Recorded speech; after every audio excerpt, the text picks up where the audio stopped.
لێرەدا گەنجان بیرۆکەی بازرگانی خۆیان بۆ ئامادەبووان باز دەکەن و پاش کەمێکی تر خاوەنی باشترین سێ بیرۆکەی بازرگانی خەڵات دەکرێن بە پێدانی بڕەپارەیەک بۆ دەستپێکردنی بازرگانیەکەیان. ئەم چالاکیە بەشێکە لە پرۆژەیەکی 5 لابز لە شاری سلێمانی بە فێرکردن و یارمەتیدانی گەنجان تاکو پرۆژەی بازرگانی خۆیان گەشە پێ بدەن لە هەرێمی کوردستاندا. 5 Labs is a startup incubator. 5 Labs ڕێکخراوێکە کار لەگەڵ ئەو گەنجانە ئەکات کە بیرۆکەی بازرگانیان هەیە یان بازرگانیەکان هەیە لە قۆناغێکی سەرەتادا. ئێمەش یارمەتیانە دەین بازرگانیەکەیان دەست پێ بکەن یان گەشەی پێ بدەن. ئێمە ڕاهێنانیان پێ ئەەکەین. یارمەتیان ئەدەین بیرۆکەکانیان گەشە پێ بدەن. لێرەدا ئۆفیسی خۆڕاییان ئەدەینێ تاکو کاری تێدا بکەن. وە لە ڕووی مادیشەوە پاڵپشتیان دەکەین بۆ ئەوەی بازرگانیەکەیان بخەنە سەرکار. So that they have the money necessary to start their business. هەر یەک لەو گەنجانی بەشدار بووبوون لە ماوەی 3 مانگدا کاریان کردبوو لەسەر پەرەپێدانی پرۆژە بازرگانیەکانیان و ئەم ڕۆژ لێرەدا پرۆژەکانیان بۆ ئامادەبووان نمایش کرد. لە 3 مانگی ڕابردووە ئەمە خولێکمان بۆ کرایەوانە لە 5 Labs بۆ دەستپێکردنی کاری خۆمان.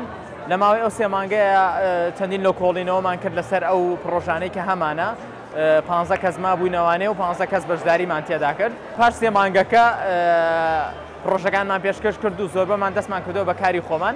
لە ئێستا وەبسایتێکمان دروست کردووە کۆمەڵێک سەرویسی هەیە. هەموو ئەم سەرویسانە ئیشەکەن بۆ ئەوەی کە کۆنێکشن یاخۆت پەیوەندی نێوان نەخۆش و دکتۆر و چارەسەرەکانیان ینی دەرمانەکانیان بەیەکەوە ڕێک بخات. ئەو دەیتانەی کە هەیەە چەند ساڵێکە کۆیان کردووەتەوە هەمویان لە ناو سیستمەکەی سەیڤ ئەکرێت و سکیۆر ئەکرێت بۆ ئەوەی کە پێویست نەکا بەردەوام معلوماتی توپیان لێون ببێت کە ئەمەش کاریگەریەکی گرنگی هەیە لەسەر ژیانی تەندروستی ئەو کەسەی کە لەلای ئێمە هەبێت. لەم چالاکیەدا کۆنسوڵی گشتی کۆنسوڵخانەی ئەمریکا ستیڤن ڤیگن لە ڕێی ڤیدیۆیەکەوە پەیامی خۆی نارد. The US Department of State is proud to have supported this incubator. وەزارەتی دەرەوەی ئەمریکا دڵخۆشە کە یارمەتی ئەم پرۆژەی داوە. ئێمەش زۆر بەپەرۆشین کە ببینین ئەم گەنجانە چەند بیرۆکەی سەرنجڕاکێش ئەهێننە بازاڕەوە. گەشە سەندنی کەرتی تایبەت و بەرهێنانی تایبەت لە هەرێمی کوردستانی عێراقدا ئەبێتە کلیل بۆ گەشە سەندنی ئابووری و بوژانەوەی دوورمەودا لەم ناوچەیە. کۆنسوڵی ئەمریکا ئامادەیە کە یارمەتی حکوومەتی هەرێمی کوردستانی عێراق بدات لە هەوڵەکانی بۆ ئەم مەبەستە و زیادکردنی شەفافیەت و دروستکردنی ژینگەیەکی گونجاو بۆ بەرهێنان.